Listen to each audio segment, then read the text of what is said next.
இந்தியாவை ரெப்ரசன்ட் பண்ணணுன்றது என்னோட பெரிய ட்ரீமாக இருந்தது.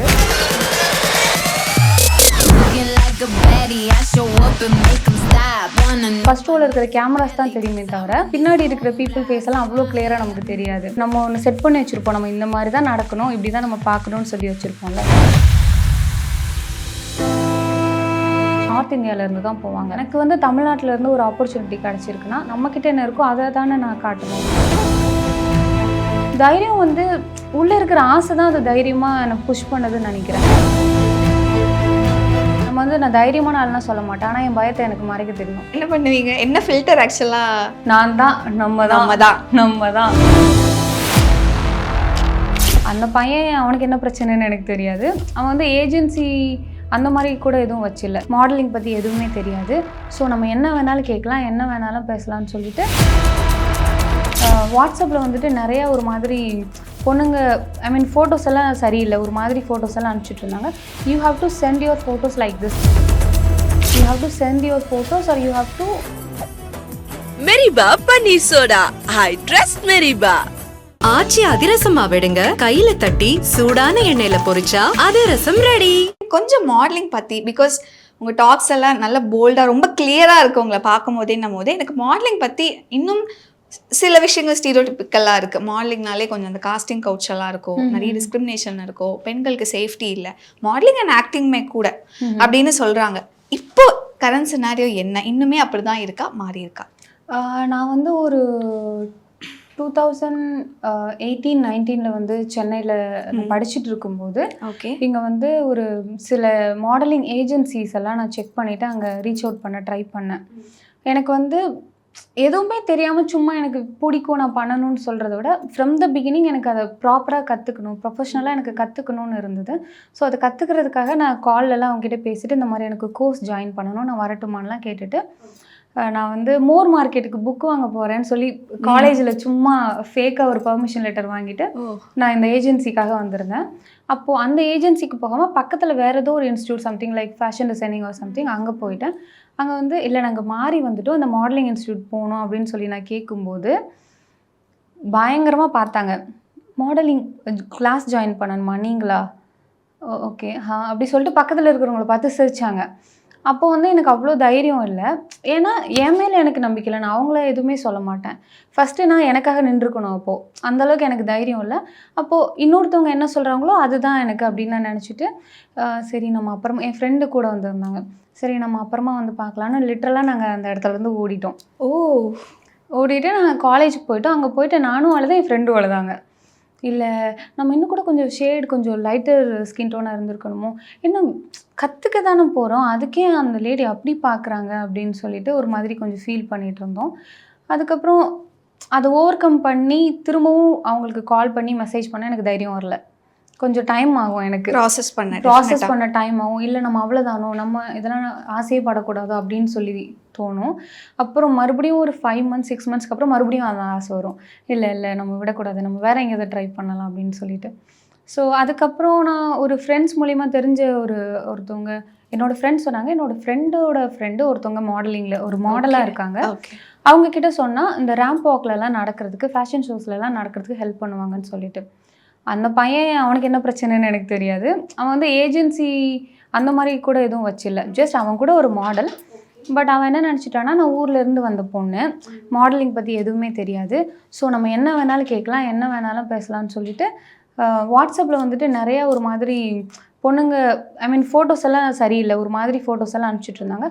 You have to send your photos like this அப்படின்னு சொன்னான்.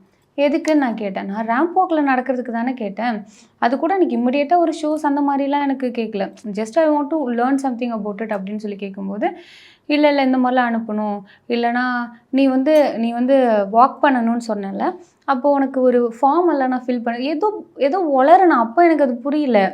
இப்போ நான் வந்து மாடலிங் ஏஜென்சிக்குள்ளே மாடலிங்குள்ளே வந்ததுக்கப்புறமா ப்ராப்பராக கற்றுக்கிட்டதுக்கப்புறமா அவன் என்ன சொன்னான்னு இப்போ கூட எனக்கு புரியல. அது ஒரு லாஜிக்கே இல்லாமல் ஏதோ ஒன்று வளரி இருக்கான், அதை கேட்டு நான் பயந்துருக்கேன். அவன் சொன்னான், நீ வந்து இப்போது இதை பற்றி என்கொயரி பண்ணல, அந்த ஃபார்மெல்லாம் நான் ரிஜிஸ்டர் பண்ணிட்டேன், அந்த ரிஜிஸ்ட்ரேஷன் ஃபார்முக்கு வந்துட்டு 2000 வந்து உன்னால் என்ன வேஸ்ட் ஆச்சு, you have to send your photos or you have to ஏதோ ஷோ நடக்கும், அதுக்கு நீ ஏதோ வரணும், சம்திங் ஏதோ மணி பே பண்ணணும் அப்படிலாம் சொன்னான். அப்படி இல்லைன்னா நான் வந்து ஃபர்தராக அவன் மேலே ஆக்ஷன் எடுப்பேன், உங்கள் வீட்டுக்கு போலீஸ் வரும் அப்படியெல்லாம் சொன்னான். அவனுக்கு எவ்வளோ அவன் என்ன நினச்சானே எனக்கு இப்போ வரைக்கும் போல. ஊர்லேருந்து வந்திருக்காங்கல்ல, ஒன்றுமே தெரியாது அந்த மாதிரி சொல்லிட்டு அதை கேட்டு நான் பயப்படவும் செஞ்சேன். அதாங்க ஹைலைட்டு. ஓ ஏதோ சொல்கிறாங்களே, என்னமோ சொல்கிறாங்களே, நமக்கு ஒன்றுமே தெரிலையே அப்படின்னு சொல்லிட்டு அதுக்கப்புறம் சரி அந்த பொண்ணுக்கிட்ட கேட்கும்போது இவன் என்ன இந்த மாதிரிலாம் ஏதோ பேசிகிட்டு இருக்கான் அப்படி சொல்லி நான் எல்லாமே பிளாக் பண்ணி வச்சுட்டேன். ஸோ இந்த மாதிரிலாம் நிறையா இருக்கும். அவங்களுக்கே ஒன்றும் தெரியாது, அவங்களே ஏதோ ஒன்று ட்ரை பண்ணிட்டு தான் இருப்பாங்க. பட் ஊர்ல இருந்து வந்திருக்காங்க, பெருசாக ஒன்றும் தெரியல அப்படின்னும் போது நிறைய பேர் இந்த மாதிரி ஒரு பைத்தியகாரத்தனமாக அட்வான்டேஜ் எடுக்க ட்ரை பண்ணுவாங்க. அண்ட் ஃபைனலாக அவர் என்ன ஆச்சு அதுக்கப்புறம்? இல்லை நான் பிளாக் பண்ணிவிட்டு அந்த என்னோட ஃப்ரெண்டுக்கிட்டேயும் சொன்னேன், இந்த மாதிரி இவனுக்கு என்ன ஏதாவது கீழ்ப்பாக்கம்ல சேர்க்கணும்னு நினைக்கிறேன் இந்த பையனை அப்படி சொல்லிட்டு நான் பிளாக் பண்ணிட்டேன். அந்த பையன் வந்து என்னை மறந்துட்டான் போல். நான் பெங்களூர் எல்லாம் போயிட்டு சில பேஜெண்ட்லலாம் பார்ட்டிசிபேட் பண்ணி டைட்டில் எல்லாம் வின் பண்ணதுக்கப்புறமா அவனுக்கு இதான் வேலைன்னு நினைக்கிறேன், ரேண்டமாக எல்லாருக்கும் மெசேஜ் பண்ணுவாங்க போல். எனக்கு மறுபடியும் மெசேஜ் பண்ணியிருக்கான், நான் யாருனே தெரியாமல். பட் அவனோட ப்ரொஃபைல் எனக்கு ஸ்ட்ராங்காக ரெஜிஸ்டர் ஆச்சு. நான் பார்த்து பயந்த ஒரு ஃபேஸ் இல்லை, எனக்கு ஸ்ட்ராங்காக ரெஜிஸ்டர் ஆச்சு. ஹாய், நான் உங்கள் ஒர்க்கெல்லாம் பார்த்துட்ருக்கேன், நீங்கள் ரொம்ப நல்லா பண்ணிகிட்ருக்கீங்க, அங்கே ஏதாவது ஷோ இருந்தால் சொல்லுங்கள், நான் கூட வந்து வாக் பண்ணுறேன், பார்ட்டிசிபேட் பண்ணுறேன்னு சொன்னான். ஆட பைத்தியக்கார பயலையாடு. அப்போ நான் சொல்லியிருந்தேன், இல்லை ஆல்ரெடி நான் பேசியிருக்கோம் காலேஜ் படிக்கும்போது, என் ஃப்ரெண்டோட ஃப்ரெண்டு நீங்கள் அப்படின்னுலாம் சொல்லும்போது அவனுக்கு ஞாபகம் வந்திருக்கும்னு நினைக்கிறேன், எனக்கு சரியாக தெரில. அப்புறம் அவங்ககிட்ட எனக்கு பேச எதுவும் விருப்பம் இல்லை, நான் அப்படியே இக்னோர் பண்ணிட்டேன். இப்போ அதான் ஸ்டார்டிங்லேயே வந்து ஏன்னா எதுவுமே நம்மளை வார்மாக வெல்கம் பண்ணாது, அதுவும் ஒரு ஆக்டிங்கோ ஒரு மாடலிங்கோ டெஃபினட்டாக நம்மளை வார்மாக வெல்கம் பண்ணாது. ஸ்டார்டிங்லேயே ஒரு 2 இடத்துல ஆனால் உங்களுக்கு அந்த பயோவில் என்னடா அது கொஞ்சம் ஸ்டார்டிங்லேயே ஒரு 2 விஷயம் தப்பாக போயிடுச்சேன்னும் போது எந்த இடத்துல அந்த கான்ஃபிடன்ஸ் உங்களுக்கு திரும்ப ரீபில்ட் ஆச்சு? இல்லை டெஃபினட்டாக இதில் நம்ம பண்ணணும் அப்படி, ஏன்னா யாராக இருந்தாலுமே அந்த பயம் இருக்கும். தெரியல, நானே இருந்தேன்னா கூட பயந்து ஓடி இருந்திருப்போம் உங்கள் இடத்துல இருந்திருந்தா. எங்கே அந்த ஒரு தைரியம், அந்த கான்ஃபிடன்ஸ் லெவல் அப்படிங்கிறது பூஸ்டப் ஆச்சு? நான் அவ்வளோ கான்ஃபிடென்ட்டானா எனக்கு தெரியல உண்மையிலே. எனக்கும் ரொம்ப பயம் வரும், இல்லை நம்ம சரியாக போகிறோமா இல்லை ஓகேவா. எனக்கு என்னென்னா நான் ஸ்லோவாக கூட போவேன், என் சக்ஸஸ் வந்து ரொம்ப ஸ்லோவாக கூட நடக்கட்டும். பட் எங்கேயுமே வந்துட்டு என்னோடய ஃபேமிலிக்கோ என் பேரண்ட்ஸ்க்கோ ஒரு குட்டியாக ஒரு அசிங்கம் கூட எதுவுமே, இந்த பொண்ணு இப்படி பண்ணாங்க இதனால் இப்படி ஆயிடுச்சு, அது அப்படி ஒன்று நடந்துடவே கூடாது. இன்னொன்று என் டிக்னிட்டி எங்கேயுமே நான் விட்டு கொடுக்கக்கூடாது. நான் ஒன்று பண்ணேன்னா நைட்டு நான் வந்து நிம்மதியாக தூங்கணும். ஜஸ்ட் பிகாஸ் நீ ஏதோ ஒன்று நீ பண்ணணும், உனக்கு பிடிக்காத விஷயத்த நீ பண்ணணும், அதனால் உனக்கு ஏதோ ஒரு பெனிஃபிட் கிடைக்கும். ஆனால் நைட்டு நான் வந்து நிம்மதியாக தூங்க மாட்டேன். நான் இதை பண்ணினேன் அப்படிலாம் எனக்கு இருக்காது. அந்த மாதிரினா இந்த விஷயம்லாம் நான் பண்ணவே மாட்டேன்னு எனக்கு ஸ்ட்ராங்காக இருந்தது. தைரியம் வந்து உள்ளே இருக்கிற ஆசை தான் அது தைரியமாக எனக்கு புஷ் பண்ணுதுன்னு நினைக்கிறேன். ஓகே, பட் நமக்கு பண்ணணும்ல, அப்போது இதெல்லாம் பண்ணால் நமக்கு கான்ஃபிடென்ட் ஆகிடலாம். மேபி நம்ம ப்ரொஃபஷ்னலாக கற்றுக்கிட்டால் கான்ஃபிடென்ட் ஆகிடலாம். மேபி 2-3 ஷோஸ் பண்ணால் நம்ம கான்ஃபிடென்ட் ஆகிடலாம். இந்த மாதிரி அந்த ஆசை தான் அது தைரியமாக வெளில வருதுன்னு நினைக்கிறேன். Yes, nice. அண்ட் இப்போ கான்ஃபிடென்ஸ் டெஃபினட்டாக ஒரு மாடலுக்கு ரொம்ப தேவை. பிகாஸ் அந்த ஸ்டேஜில் வாக் பண்ணும் போது, பிகாஸ் நம்ம என்ன அவுட்ஃபிட் போட்டிருக்கோம் அதெல்லாம் தாண்டி நம்மளை சுற்றி அத்தனை 1000 பேர் அத்தனை லட்சம் பேர் நம்மளை பார்ப்பாங்கன்னும் போது கான்ஃபிடென்ஸ் ரொம்ப முக்கியமான விஷயம் இல்லையா? அதை எப்படி பில்ட் பண்ணிக்கிட்டீங்க? அதுக்கு ஏதாவது ஸ்பெசிஃபிக்காக ட்ரைனிங்ஸ் எல்லாம் இருக்குமா? ட்ரைனிங் கொடுப்பாங்க, பட் எமோஷ்னலி நம்ம ரொம்ப ஸ்ட்ராங்காக இருக்கணும். நம்ம எதுக்காக பயம்லாம் இருக்கும், ஸ்டேஜுக்கு போகும்போது எல்லாருக்குமே பயம் இருக்கும். ஆனால் அந்த பயத்தை வந்து நமக்கு மறைக்க தெரியுதான்ற மேட்ரு. நம்ம வந்து நான் தைரியமான ஆள்லாம் சொல்ல மாட்டேன், ஆனால் என் பயத்தை எனக்கு மறைக்க தெரியும். ஓ, என்ன பண்ணுவீங்க? என்ன ஃபில்டர் ஆக்சுவலாக?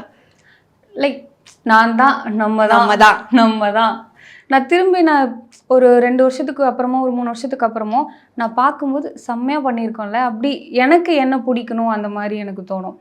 இன்னும் ஒரு சீக்ரெட் என்னென்னா, எனக்கு அவ்வளோவா ஸ்டேஜில் இருக்கும்போது கண்ணு தெரியாது.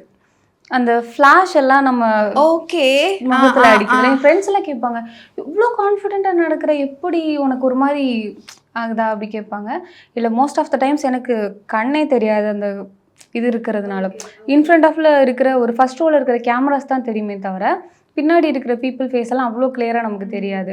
அப்போது நம்ம ஒன்று செட் பண்ணி வச்சுருப்போம், நம்ம இந்த மாதிரி தான் நடக்கணும், இப்படி தான் நம்ம பார்க்கணுன்னு சொல்லி வச்சுருப்போம்ல. ஸோ அதை ப்ராப்பராக எக்ஸிக்யூட் பண்ணால் ஓகே தான். ஃபஸ்ட்டு ஒரு ஸ்டேஜ் 2 ஸ்டேஜில் பயமாக இருக்கும்.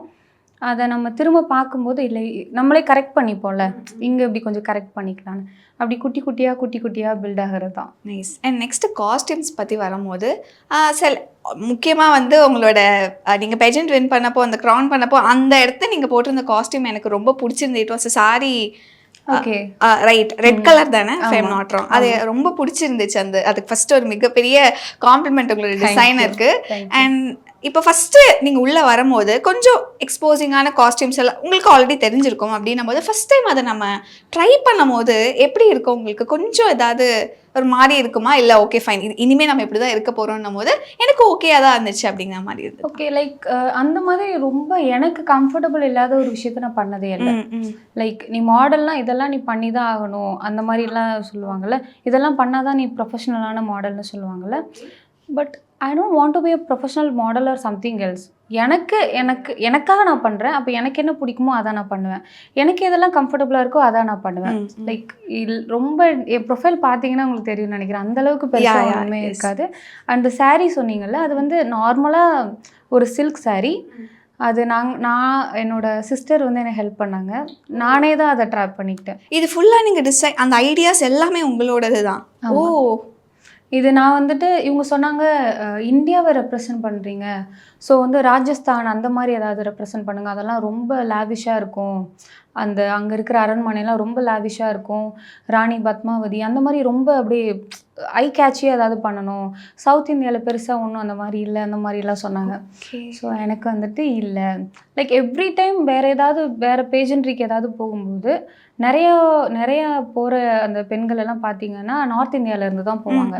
எனக்கு வந்து தமிழ்நாட்டிலேருந்து ஒரு ஆப்பர்ச்சுனிட்டி கிடச்சிருக்குன்னா நான் எங்கே வளர்ந்தனோ நம்மக்கிட்ட என்ன இருக்கோ அதை தானே நான் காட்டணும். இங்கேருந்து குடுகுடுன்னு ஓடி போய் நார்த் இந்தியாவில் அது நல்லா இருக்கும், அதை காட்டலான்னு எதுக்கு போகணுன்னு சொல்லிட்டு ஓகே இங்கே நம்ம என்ன காமிக்கலாம் அப்படின்னு சொல்லி நான் பார்த்தேன். லைக் நான் ஃபஸ்ட்டு வந்து ராணி வேலு நாச்சியாரை பற்றி அவங்கள காஸ்டியூமில் காமிக்கலான்னு நினச்சேன். ஏன்னா நான் ராமநாதபுரம் இல்லை, ஸோ அவங்கள காமிக்கலான்னு எனக்கு ரொம்ப ஒரு ஆசை இருந்தது. பட் ரொம்ப நல்லா காமிக்கணும், அந்த காமிச்சா ரொம்ப நல்லா பண்ணணும், இல்லைன்னா பண்ணக்கூடாதுன்னு ஒரு இது இருந்தது. எனக்கு பெருசாக ஒரு ஐடியா ஒன்றும் கிடைக்கல. காஸ்டியூம்ஸ் எல்லாம் இன்னும் கூட எப்படி பண்ணலான்னு ஒரு ஐடியா கிடைக்கல. பட் சோழர்களை பற்றி ஓகே நெக்ஸ்ட் என்ன பண்ணலாம், சோழர்களை பற்றி காமிக்கலாம் போது ஒரு ஐடியா கிடச்சிது. ஓகே ஆல்ரெடி நமக்கு மூவிஸ் எல்லாம் வந்திருக்குல்ல, ஸோ இந்த மாதிரியெல்லாம் நமக்கு ஒரு குட்டி குட்டி ஐடியா கிடச்சிது. தென் நான் ராமநாதபுரத்துலேருந்து தஞ்சாவூர் ட்ராவல் பண்ணி அங்கே ஒரு 2 நாள் ஸ்டே பண்ணி அங்கே இருக்கிற கோவிலெல்லாம் பார்த்து ஒரு டாக்குமெண்ட்ரி வீடியோ மாதிரி எடுத்துகிட்டு ஒரு ஐடியா எல்லாம் கலெக்ட் பண்ணி அங்கே ப்ரொஜெக்ட் பண்ணோம். ஒரு காஸ்டியூமுக்கு பின்னாடி இவ்வளோ பெரிய ஒரு ஸ்டோரி, ஒரு ஜேர்னி இருக்குல்ல. எங்கே போனாலும் கலரை ஸ்கின் டோனை வச்சு ஒரு டிஸ்கிரிமினேஷன், இப்போ பார்த்தா காஸ்டியூமெல்லாம் வச்சு பண்ணுறாங்க. ஸோ ரொம்ப நல்லா இருந்துச்சு அந்த அவுட்ஃபிட் உங்களுக்கு. அண்ட் நெக்ஸ்ட் திங் வந்து அடுத்து ஜென்ரலாக சொல்லுவாங்க இல்லை, இவ்வளோ இன்ச் ஆஃப் ஹீல் போட்டு தான் நடக்கணும் அப்படின்லாம் சொல்லும் போது அதை பற்றி ஃபியூ விஷயங்கள் சொல்ல முடியுமா? ஹீல்ஸ் வந்து மஸ்ட். நமக்கு வந்து ரேம்பில் ஹீல்ஸ் இல்லாமல் நடந்தால் அந்த வாக்கே வராதுன்னு தான் நான் சொல்லுவேன். ஓகே, ஸோ நம்ம நார்மலாக நடந்தாலுமே கூட மேபி அந்த கான்ஃபிடென்ட் உங்களால் கொண்டு வர முடியும். அந்த ரேம்ப் வாக், அந்த கேட் வாக் எல்லாம் வராது, கொஞ்சம் கஷ்டம் தான். ஸோ ஹீல்ஸ்க்கு வந்து நம்ம நிறைய ப்ராக்டிஸ் பண்ணணும். நான் வந்து ப்ரொஃபஷ்னல் கோர்ஸ் பண்ணல, அப்போ ஒரு நாளைக்கு ஒரு 6 மணி நேரம் 7 மணி நேரம் ஹீல்ஸ்லேயே நிற்க சொல்லுவாங்க.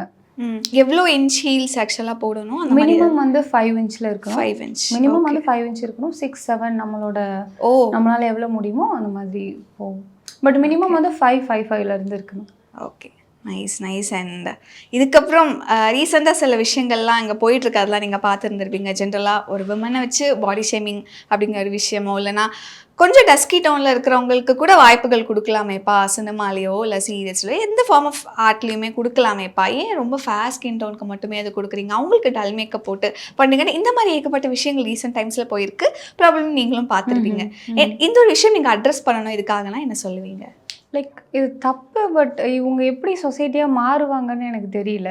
லைக் ஒருத்தவங்க கருப்பாக இருக்கிறவங்க மட்டும்தான் இதை ஃபேஸ் பண்ணுறாங்கன்னு கிடையாது. ரொம்ப ஃபேராக இருந்தால் கூட என்ன டியூப்லைட் கலரில் இருக்க, சாக்பீஸ் மாதிரி இருக்க அப்படின்னு சொல்லுவாங்க. என் ஃப்ரெண்ட்ஸ் எல்லாம் ஸ்கூல் அந்த மாதிரியும் சொல்லியிருக்காங்க, சாக்பீஸ் மாதிரி கலரில் இருக்க, அந்த மாதிரி சில வார்த்தைகள்லாம் யூஸ் பண்ணி சொல்லுவாங்க. குண்டாக இருந்தால் என்ன இவ்வளோ குண்டாக இருக்கேன்பாங்க, ஒல்லியாக இருந்தால் உனக்கு என்னம்மா சாப்பாடே போடுறது இல்லையா வீட்டில், நல்லா சாப்பிட வேண்டியதானே அப்படின்பாங்க. பட் சொசைட்டியாக இது மாறணும்னு நினைக்கிறேன். இப்போ ரீசெண்டாக ஒரு ஆக்ட்ரஸ் வந்து ரொம்ப ஸ்ட்ராங்காக பேசியிருந்தாங்கல்ல. we have to appreciate her actually. டெஃபினட்டாக நீங்கள் சொன்னது ஒரு விஷயம். அண்ட் இதுக்கப்புறம் உங்களோட ஜேர்னி, திஸ் இஸ் லைக் இதுதான் என்னோடய ட்ரீம், இந்த இடத்த நான் போய் சென்றடையணும்னு ஒன்று வச்சுருப்பீங்க இல்லையா, அது என்ன? இந்தியாவை ரெப்ரசன்ட் பண்ணணுன்றது என்னோட பெரிய ட்ரீமாக இருந்தது. சக்ஸஸ்ஃபுல்லி நம்ம நல்லபடியாக பண்ணியாச்சு. இதுக்கப்புறம் குட்டி குட்டி ஆசைலாம் இருக்குது. லைக் சினிமாவில் நடிக்கணும், நிறையா ட்ராவல் பண்ணணும், இந்த மாதிரி குட்டி குட்டி ஆசைலாம் இருக்குது. பட் மெயினான கோல் இதை நான் கண்டிப்பாக பண்ணியே ஆகணும் அப்படின்னு நமக்கு லைஃப்க்குன்னு ஒரு பர்பஸ் இருக்குல்ல, அது என்னன்னு கேட்டிங்கன்னா, எங்கள் ஊரில் ஒரு ராமநாதபுரத்தில் ஒரு என்ஜிஓ ஒன்று ஸ்டார்ட் பண்ணணும் பெண் குழந்தைகளுக்காக.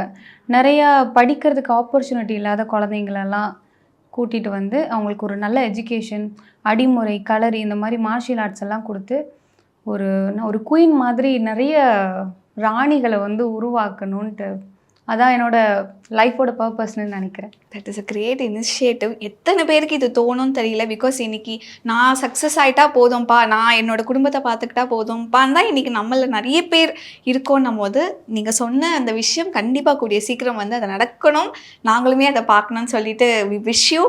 அண்ட் இன்னும் உங்களோட ஜேர்னி இன்னும் நிறைய மைல்ஸ்டோன்ஸ் வந்து நீங்கள் தொடரும். அண்ட் இப்போ ஆக்சுவலி உங்ககிட்ட பேசும்போது எனக்கு ஒரு விஷயம் தோணுச்சு. மாடலிங் அப்படின்னா கொஞ்சம் அழகாக ட்ரெஸ் எல்லாம் போட்டுட்டு நம்ம அழகாக ரேம்ப் வாக் பண்ணிட்டு வரலாம், அப்போ அது ரொம்ப நல்ல ஜாலியாக இருக்கும் அப்படின்னு நினச்சோம். பட் அதுக்குள்ளே ஒரு மாடலிங்குள்ளே என்னென்ன ஒரு அவுட்ஃபிட்டில் என்னென்ன விஷயங்கள் நம்மளால் சொல்ல முடியுங்கிறது இப்போ நீங்கள் சொல்லும் போதே எனக்கு அவ்வளோ கிளியராக தெரியுது. அண்ட் இந்த ஃபீல்டையுமே நீங்கள் இன்னும் நல்லா கலக்கணும்.